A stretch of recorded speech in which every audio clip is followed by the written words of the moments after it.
हाँ, auto toward isolation method. इस ओस्टोअल isolation method के द्वारा कैसे हम अपन अभिक्रिया की कोटि निकालते हैं, तो देखते हैं कि ऐसी जटिल अभिक्रियाएं जिनमें दो या दो से अधिक अभिकारक होते हैं, उनकी कोटि आइसोलेशन मेथड से अपन ज्ञात कर सकते हैं। ठीक है, कॉम्प्लेक्स रिएक्शन हो जिनकी कोटि दो या दो से ज़्यादा हो, तो उनकी कोटि निकालने के लिए अपन आइसोलेशन मेथड का यूज कर सकते हैं।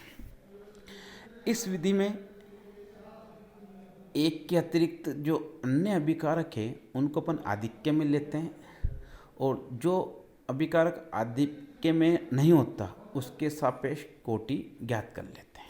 ठीक है, एक से अधिक अभिकारक है तो एक अभिकारक को छोड़ देंगे और बाकी अभिकारक को अपन अधिक मात्रा में ले लेंगे, और वो जो एक अभिकारक अपन ने लिया है जो अधिक मात्रा में नहीं है उसके सापेक्ष क्या करते हैं, कोटि ज्ञात कर लेते हैं। इस प्रकार जो अभिक्रियाएं होती है उन अभिकारक जो होते हैं उनकी सबकी कोटि क्या कर लेते हैं, अपन एक एक करके ज्ञात कर लेते हैं और अभिक्रिया की कुल कोटि निकाल लेते हैं।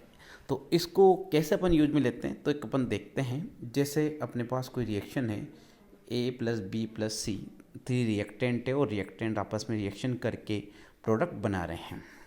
ए जो रिएक्टेंट है उसके N1 मोल, B2 जो रिएक्टेंट है उसके N2 मोल, और C3 जो है उसके N3 मोल अपन ने लिए और रिएक्शन कर रहे हैं, प्रोडक्ट बना रहे हैं।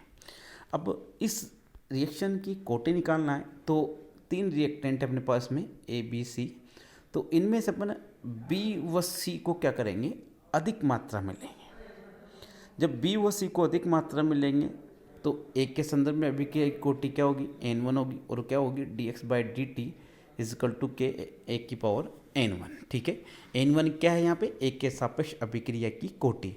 अभिक्रिया का जो वेग होगा वो केवल एक ही कंसंट्रेशन में डिपेंड करेगा, क्योंकि B और C क्या अधिक मात्रा में होने के कारण अभिक्रिया का वेग इस पर निर्भर नहीं करेगा।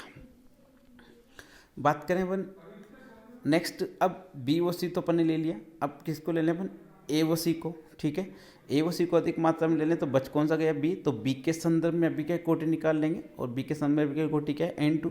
तो dx/dt = k2b concentration power N2। तो N2 अभिक्रिया क्या हो गई, कोटि हो गई B के सापेक्ष। तो N1 तो A के सापेक्ष, B1 N2 B के सापेक्ष। अब तीसरा रिएजेंट बचा है एक और। अब की बार अपने क्या किया, A व B को क्या कर रहे हैं अपन, अधिक मात्रा में ले रहे हैं, तो C के संदर्भ में कोटि निकाल लेंगे, वो होगी अपने dx/dt = k C की कंसंट्रेशन की पावर N3।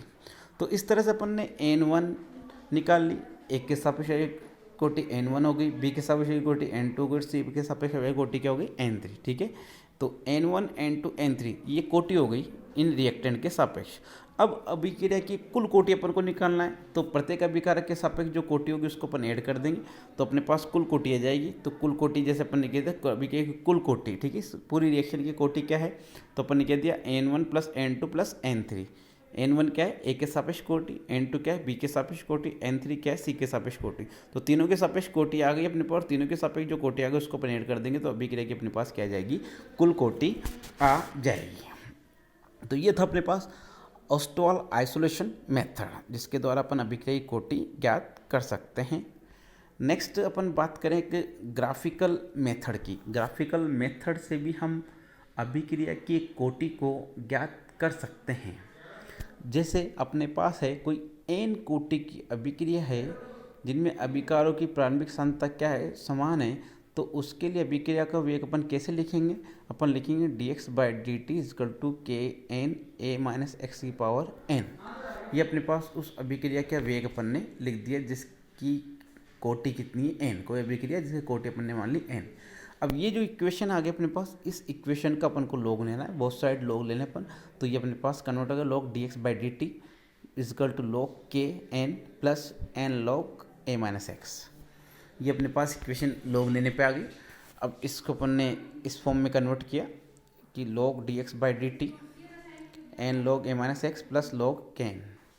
तो ये जो इक्वेशन बन रही है अपने पास, ये अपने पास इक्वेशन जो बन रही है ये बन रही है y = mx के इक्विवेलेंट इक्वेशन है, स्ट्रेट लाइन की इक्वेशन है। अब अपन इसमें ग्राफ खींचते हैं, ग्राफ किस में खींचे, log dx/dt और log a−x में ग्राफ खींचे, तो अपने पास क्या आ गई है, स्ट्रेट लाइन आ गई। ये जो स्ट्रेट लाइन है, इस स्ट्रेट लाइन का स्लोप क्या है अपने पास m, और यहाँ क्या n, ये जो स्लोप आएगा स्ट्रेट लाइन का वो अपन को विकिरण की कोटि दे देगा। तो स्लोप अपने निकल दिया tan थीटा, और tan थीटा इक्वल टू क्या हो गया n। tan थीटा की जो वैल्यू आएगी उससे अपन अभिक्रिया की कोटि को क्या कर सकते हैं, ज्ञात कर सकते हैं। तो y बराबर mx सरल रेखा को प्रदर्शित करता है जिसका ढाल अभिक्रिया की कोटि को क्या करता है, प्रदर्शित करता है, और इससे अपन अभिक्रिया की कोटि को निकाल सकते हैं। तो ये था अपने पास ग्राफिकल मेथड। ग्राफिकल मेथड की बात करें अपन तो ग्राफिकल एक और अपन यूज कर सकते हैं ग्राफिकल मेथड में। जैसे अपने पास प्रथम कोटि की समाकलित वेग समीकरण है कि k1 is equal to 2.303/t log a upon a minus x, और द्वितीय कोटि के लिए अपने पास आता है k2 is equal to 1/t 1a minus x minus 1/a। इसी प्रकार तृतीय कोटि के लिए अपन लिख सकते हैं k3 is equal to 1/2t 1 divided by a minus x का whole square minus a upon a का स्क्वायर। ठीक है, तो ये अपने पास प्रथम कोटि, द्वितीय कोटि, तृतीय कोटि, तीनों प्रकार की कोटि के लिए क्या हुई, समाकलित वेग समीकरण हो गई। अब प्रथम कोटि के लिए अगर t के विपरीत log a माइनस को आरित करें तो सीधी रेखा प्राप्त होगी, और सीधी रेखा प्राप्त होगी तो अभिक्रिया की कोटि क्या होगी, प्रथम होगी। अगर कोई रिएक्शन है, अगर इस ग्राफ को कि अपन कह रहे हैं कि टी में और a माइनस एक्स, ठीक है, log a माइनस एक्स में अपन ग्राफ खींचते हैं तो सीधी रेखा प्राप्त होगी, तो अभिक्रिया क्या होगी, प्रथम कोटि की हो जाएगी। दूसरी अपन बात करें द्वितीय कोटि के लिए भी, यदि द्वितीय कोटि के लिए t वही a माइनस एक्स या a1 upon a minus x minus a1 ये ग्राफ खींचे जब अभिक्रिया क्षमता समान हो, और या अभिक्रिया क्षमता विपरीत हो उस समय ग्राफ खींचे, तो अगर वो ग्राफ भी सीधी रेखा प्राप्त होती है तो वो भी अभिक्रिया कोटि क्या होगी, सेकेंड ऑर्डर की रिएक्शन होगी वो। इस प्रकार तृतीय कोटि के लिए टी में और 1 अपॉन a माइनस एक्स का होल स्क्वायर में ग्राफ खींचिए, इसमें ग्राफ खींचे तो भी आलेख करने पर सरल रेखा प्राप्त होगी, तो कोटि क्या होगी, 3 होगी। तो इस तरह से अपन कह सकते हैं कि प्रथम कोटि के रिएक्शन को फॉलो करेगा ग्राफ तो प्रथम कोटि की जाएगी। ग्राफ से अपन कह सकते हैं कि द्वितीय ग्राफ स्ट्रेट लाइन आ रहा है तो द्वितीय कोटि जाएगी, और तृतीय कोटि में कि जो अपने पास चर हैं उसमें अपन ग्राफ प्लॉट करें और वो स्ट्रेट लाइन आ रहा है तो अभिक्रिया कोटि क्या हो जाएगी, तृतीय हो जाएगी।